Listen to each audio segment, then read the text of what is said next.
জয় গুরু, জয় শ্রী সীতারাম বাবা। আমাদের ছাত্ররা প্রশ্ন করেছে যে রাত্রিবেলায় সূর্যার্ঘ্য দেয়া যায় কিনা, পূজা অর্চনায় কিংবা সংস্কার কর্ম যথা কন্যা সম্প্রদান বা যে কোনো রকম কর্ম যদি রাত্রিবেলায় সমাধা হয় তাহলে তাতে সূর্যার্ঘ্য দেয়া চলে কি না। কারণ অনেক পুস্তকে নাকি, গ্রন্থে নাকি বিদ্যাঞ্জন লিখেছেন যে রাত্রিবেলা যেহেতু সূর্যদেব উদিতবান থাকেন না, তিনি দৃশ্যমান থাকেন না, অতএব সেই সময় তাকে ইগনোর করাটাই ভালো, তাকে অর্ঘ্য না দেওয়াই ভালো। আমি অনেক ডিটেলসে আমাদের ছাত্ররা বলছে, আপনারা শুনবেন। আমাদের এই শ্রী রাধা গোবিন্দ মন্দিরের ছাত্ররা, জুনিয়র ছাত্ররা অনেক কথা বলছে এই নিয়ে, এবং তারা প্রকৃষ্ট প্রমাণও দিয়ে বলছে। আমি একটা কথা আপনাদের সামনে বলছি, রাত্রিবেলায় যদি সূর্যার্ঘ্য না দেয়া যায়, কারণ সূর্যদেব দৃশ্যমান থাকেন না এই অজুহাতে, তাহলে রাত্রিবেলায় সামবেদীয় যে স্বস্তিবাচন, সেই স্বস্তিবাচনটাও করা যায় না। সামবেদের স্বস্তিবাচনের কি মন্ত্রটা বলছে?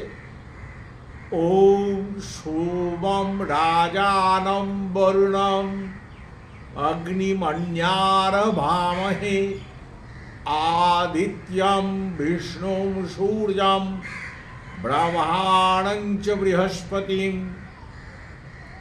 দেখুন, মন্ত্রের ভেতর আছে মন্যারভামহে, আভামহে, আমরা আবাহন করছি কাকে? সেই বিশিষ্ট সোমম রাজানম, সেই বলিষ্ঠ বিশিষ্ট বরণীয় এইরকম পার্সোনালিটি 3-4 জনকে, যারা দেবতা বলে গণ্য, তাদেরকে আমরা আবাহন করছি।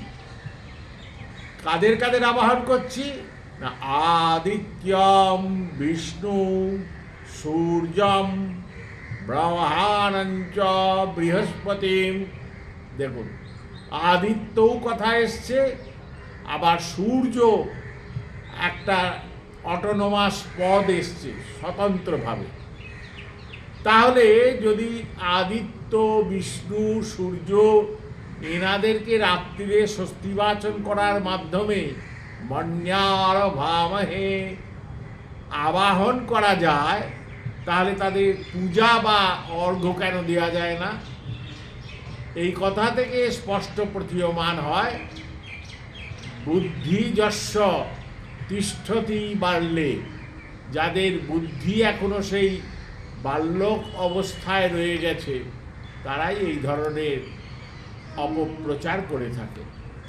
সনাতন আমাদের যে পূজা অর্চনা চ্যানেল আছে, সেই পূজা অর্চনা চ্যানেলে আমরা এই কথাটা স্পষ্ট করে দিলাম। অবশ্যই সূর্যার্ঘ্য দেওয়া যায়।